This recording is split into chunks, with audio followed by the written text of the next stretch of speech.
ہم لوگوں نے کل ایک ٹاپک شروع کیا تھا کہ اس وقت دنیا جو ہے وہ ٹیکنالوجی کے عروج پہ پہنچ چکی ہے. ہر چیز انسان اس دنیا میں پانے کے لیے کوشش میں لگا ہوا ہے. بہت سارے لوگوں نے بہت ساری چیزیں بتائیں کہ ٹیکنالوجی میں یہ اڈاپٹ کرنا چاہیے، اس چیز کو عام کرنا چاہیے، لیکن اس سب کے باوجود انسان ہر طرح پریشان ہے.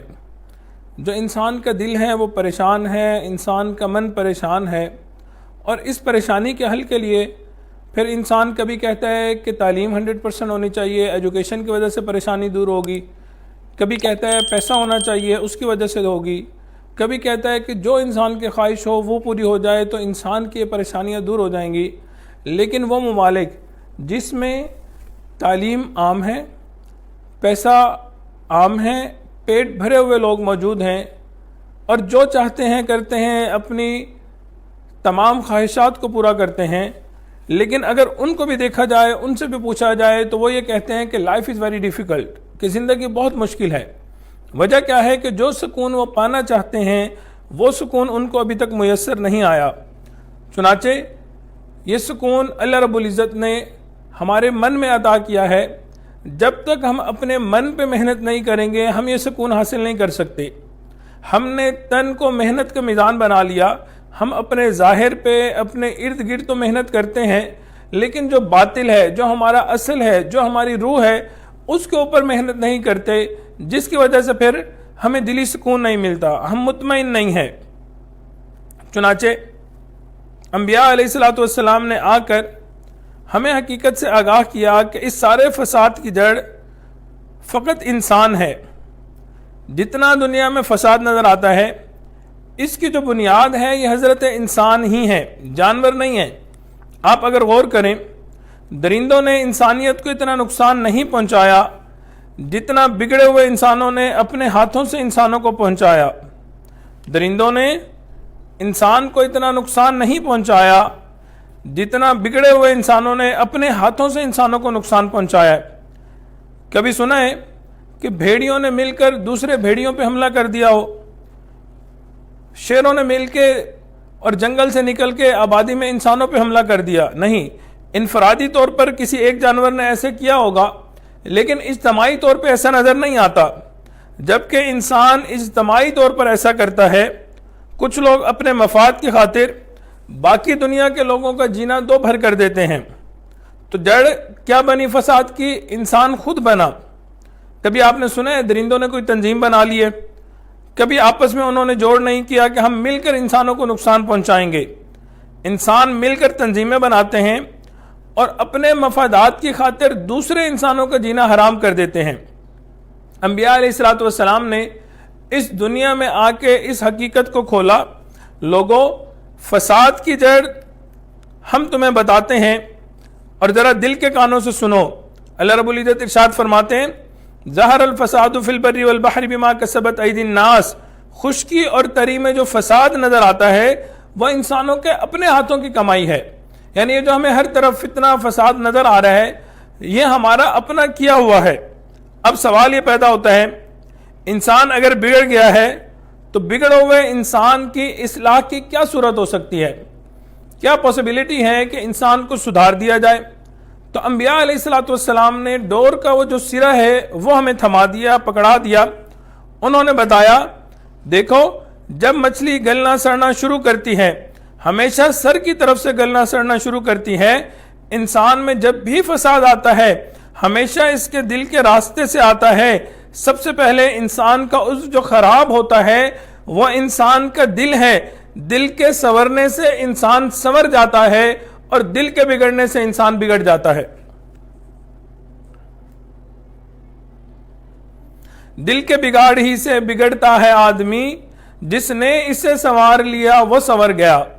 نبی علیہ السلام کو اللہ رب العزت نے نور نبوت عطا فرمایا، نور بصیرت عطا فرمایا، نور ایمان عطا فرمایا، نور قرابت عطا فرمایا. انہوں نے صحیح اس مرض کی نشاندہی فرمائی. اللہ نے اپنے انبیاء کی مدد فرمائی، انہیں حقائق سے آگاہ کیا. اسی لیے قرآن مجید میں آتا ہے، وَكَذَلِكَ نُرِي إِبْرَاهِيمَ مَلَكُوتَ السَّمَاوَاتِ وَالْأَرْضِ. اس طرح ہم نے ابراہیم علیہ السلام کو زمین و آسمان کے ملکوت کی سیر کروائی. خود نبی علیہ السلام کو اللہ رب العزت نے یہ نعمتیں عطا فرمائی. حدیث مبارکہ میں آتا ہے نبی علیہ السلام نے فرمایا اللہم ارنا حقائق الدنیا کما ہی، اے اللہ چیزوں کی جیسی حقیقت ہے ہمیں وہ حقیقت آپ عطا فرما دیں. تو حقیقتوں کا پتہ انبیاء علیہ السلام کو چلا. اللہ رب العزت نے ان کو عقل سلیم عطا فرمائی، فطرت سلیمہ عطا کی تھی. انہوں نے اس فساد کی صحیح نشاندہی فرمائی. انہوں نے صحیح تشخیص کیا کہ انسان کے بدن میں بگاڑ کیسے آتا ہے. چنانچہ نبی علیہ السلام نے فرمایا ان فی جسد بنی آدم لمضغہ واذا فسدت فسد الجسد کلہ واذا صلحت صلح الجسد کلہ الا وہی القلب. انسان کے جسم میں ایک گوشت کا لوتھڑا ہے، اگر وہ بگڑ جاتا ہے تو پورا انسان بگڑ جاتا ہے، اور اگر وہ سدھر جاتا ہے تو پورے کا پورا انسان سدھر جاتا ہے. اور جان لو وہ کیا ہے، وہ انسان کا دل ہے. یہ جو دل ہے یہ اگر سنور گیا، سدھر گیا تو انسان سنور گیا، اور اگر ہم دل کو نہ سنوار سکے تو پھر ہمارا جسم نہیں سنور سکتا، پھر ہم اس بگاڑ کو ختم نہیں کر سکتے. تو عالمگیر فساد کی جڑ انسان خود ہے، اور انسان کے فساد کی بنیاد اس کا بگڑا ہوا دل ہے. یہ جو دل ہے یہ ہے تو چھوٹا سا مگر بہت ہی کوئی گہری چیز ہے. یہ چھوٹا سا ہے، عجوبہ ہے، یہ سادہ بھی ہے، عیار بھی ہے، مغرور بھی ہے، خاکسار بھی ہے، بے خبر بھی ہے، خبردار بھی ہے، یہ مسیحا بھی ہے، بیمار بھی ہے، یہ متقی بھی ہے، گناہگار بھی ہے، یہ طاقتور بھی ہے، لاچار بھی ہے، یہ مجبور بھی ہے، مختار بھی ہے، یہ مقتول بھی ہے، تلوار بھی ہے، گل بھی ہے تو خار بھی ہے، یہ بکتا بھی ہے تو یہ دل خریدار بھی ہے. اگر یہ عشق کی محفل میں مدہوش ہے تو یہ عقل کی محفل میں عیار بھی ہے. یہ بگڑے تو بت کا بندہ ہے، اگر سنورے تو اپنے رب کا پرستار بھی ہے.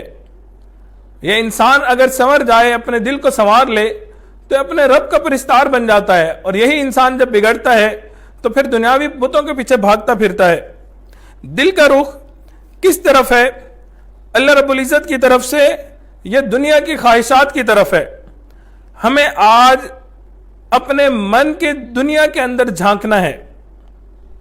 ہم نے دیکھنا ہے کہ ہمارے دل کی گاڑی کا رخ کس طرف ہے. کہے دنیا کی محبت سے لبریز ہو چکا ہے اور فقط دنیا کی خواہشات پوری کرنے پہ لگا ہوا ہے، یا یہ اللہ رب العزت کی محبت سے بھرا ہوا ہے.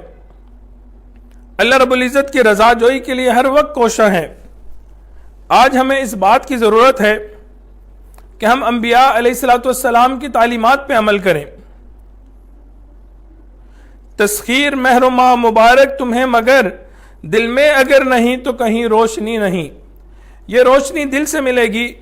یہ مینارہ نور ہے انسان کے لیے.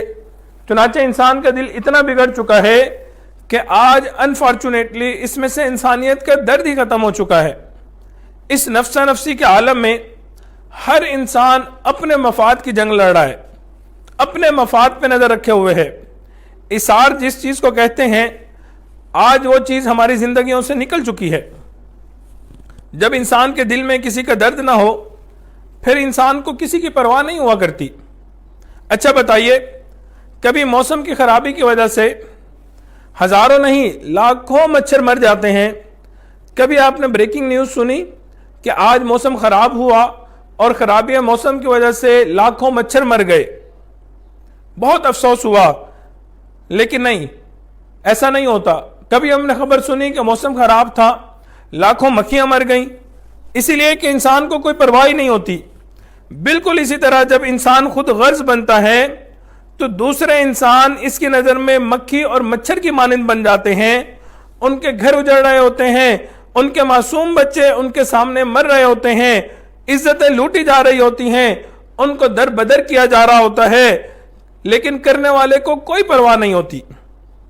وہ اپنی بات پہ ڈٹا ہوتا ہے، نہیں میری بات مانی جانی چاہیے. اس لیے انسان کے سنورنے کے لیے اس دل کا سنورنا بہت ضروری ہے. اور دل کیوں نہیں سنور رہا؟ اس لیے کہ خود غرضی کی زندگی آ گئی ہے. ہم اپنی خود غرضی کی زندگی گزار رہے ہیں۔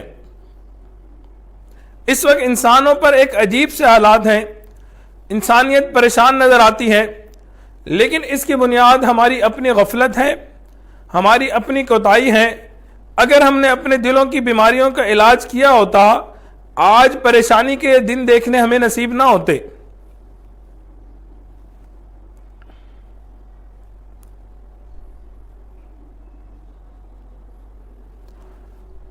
اور افسوس کی بات یہ ہے کہ آج کے زمانے میں خود غرضی کو ہم نے اپنی زندگی کا کامیاب سمجھ لیا ہے کہ اگر ہم اپنے آپ کو فوکس کریں گے، اپنی ذات کو فوکس کریں گے اور اپنے آپ کی پڑی ہوگی، بس اپنی پڑی ہوئی ہے، میں میری میرا، بس اسی کے اوپر اگر لگے ہوئے ہیں تو انسان کبھی بھی فلاح نہیں پا سکتا، اور یہ فساد بڑھتا جائے گا اور مزید بڑھتا جائے گا۔ یہ جو دلوں میں خود غرضی چھپی ہوئی ہے، مفاد پرستی چھپی ہوئی ہے، کسی بھی سطح کی ہو، یہ اصل بنیاد ہے، یہ اصل جڑ ہے انسانوں کی پریشانی کی۔ اس کا علاج کیا ہے؟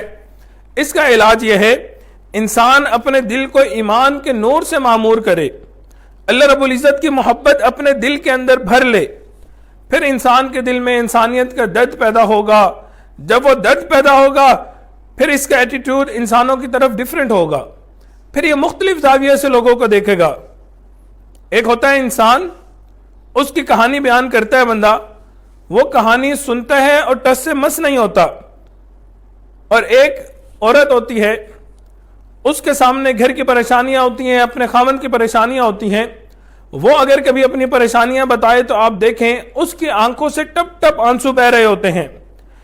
اس کی کہانی بیان کرنے میں اور ایک عام آدمی کی کہانی بیان کرنے میں زمین آسمان کا فرق ہوا کرتا ہے۔ آج ہم انسانیت کی پریشانی کی کہانی بیان کرتے ہیں عام قصہ گوئی کی طرح۔ جب ہمارے دل میں اللہ رب العزت کی محبت آ جائے گی، پھر ہم اگر انسانیت کی کہانی بیان کریں گے تو ہمارا حال اس عورت کی طرح ہوگا جو گھر کی پریشانی کی بات کر رہی ہے، اس کی آنکھوں سے ساون بھادوں کی طرح برسات برس رہی ہوگی۔ نبی علیہ الصلوۃ والسلام نے اپنے صحابہ کرام کی دلوں کی اصلاح فرمائی تھی۔ آپ علیہ الصلوۃ والسلام نے صحابہ کے دل میں انسانیت کا درد بھر کے رکھ دیا تھا، چنانچہ ان کے اندر ایک دوسرے کے ساتھ غم گزاری موجود تھی، ایک دوسرے کے ساتھ ہمدردی کا جذبہ موجود تھا۔ انہوں نے ایسی مثالیں دکھائیں کہ انسانیت وہ مثالیں دکھانے سے قاصر ہے۔ انسان صحابہ کرام رضی اللہ عنہم اجمعین کے واقعات پڑھتا ہے، حیران ہو جاتا ہے کیسی زندگی انہوں نے گزاری، اللہ کے محبوب نے کیسے انسانیت کا درد ان کے دلوں میں بھر کے رکھ دیا تھا۔ ہم لوگ صحابہ کرام رضی اللہ عنہم کے فالورز ہیں، ہمیں چاہیے کہ جیسے نبی علیہ الصلوۃ والسلام نے ان کے دل میں درد بھرا تھا، ہم بھی اپنے دل میں انسانیت کے درد کو پیدا کریں، غم کو پیدا کریں۔ جب ہم انسانیت کے غم کو پیدا کریں گے پھر ہمیں دلی سکون ملے گا، دلی اطمینان ملے گا، ہمارا دل پرسکون ہوگا۔ جب ہم اللہ رب العزت سے تعلق کو جوڑیں گے، اللہ رب العزت سے رشتے کو جوڑیں گے، شریعت سنت پہ عمل کرنے والی زندگی گزاریں گے، پھر ہمارے دل میں دوسروں کا بھی احساس آئے گا، پھر ہمارے دل میں دوسروں کا بھی خیال آئے گا۔ یہ جو رمضان المبارک کا وقت ہے، اس میں جو روزہ رکھوایا جاتا ہے، اس کی ایک وجہ، ایک مقصد یہ بھی ہے کہ جو پیٹ بھرے لوگ ہوتے ہیں، جنہوں نے کبھی بھوک نہیں دیکھی، کبھی پیاس نہیں دیکھی، وہ لوگ سارا دن بھوکے اور پیاسے ذرا رہ کے دیکھیں کہ جو لوگ بھوکے ہوتے ہیں، پیاسے ہوتے ہیں، کھانے پینے کا جن کے پاس نہیں ہوتا، ان کے اوپر کیا گزرتی ہے۔ روزہ ہمیں یہ سبق دیتا ہے کہ ہمیں دوسروں کی خیر خواہی کرنی ہے۔ اگر ہم پیٹ بھر کے کھاتے ہیں تو ہم اپنے نیبر میں دیکھیں کہ کوئی ہمارا نیبر بھوکا تو نہیں سویا ہوا، اس کو کھانے پینے کی کوئی ضرورت تو نہیں ہے، اس کو کسی اور چیز کی ضرورت تو نہیں ہے جو میں اس کو پرووائڈ کر سکوں۔ روزہ ہمیں یہ سبق دیتا ہے۔ انشاءاللہ کل کے اپنے لیکچر میں ہم لوگ آگے صحابہ کرام رضی اللہ عنہم اجمعین کے واقعات پڑھیں گے کہ آقا علیہ الصلوۃ والسلام نے ان کے دل میں کیسے انسانیت کا درد پیدا کیا تھا، کیا اثار جذبہ تھا ان کے دلوں کے اندر، کیا محبت تھی انسانیت کی، کس طرح وہ ایک دوسرے کا خیال رکھا کرتے تھے۔ دعا ہے اللہ رب العزت رمضان المبارک کے اس قیمتی وقت میں ہمیں اپنے دل کو بدلنے کی توفیق عطا فرمائے اور ہمارے دل میں اللہ رب العزت اپنا درد، انسانیت کا درد پیدا فرمائے، اللہ رب العزت ہمیں دوسروں کی خیرخواہی کرنے والا بنائے۔ وآخر دعوانا ان الحمد للہ رب العالمین۔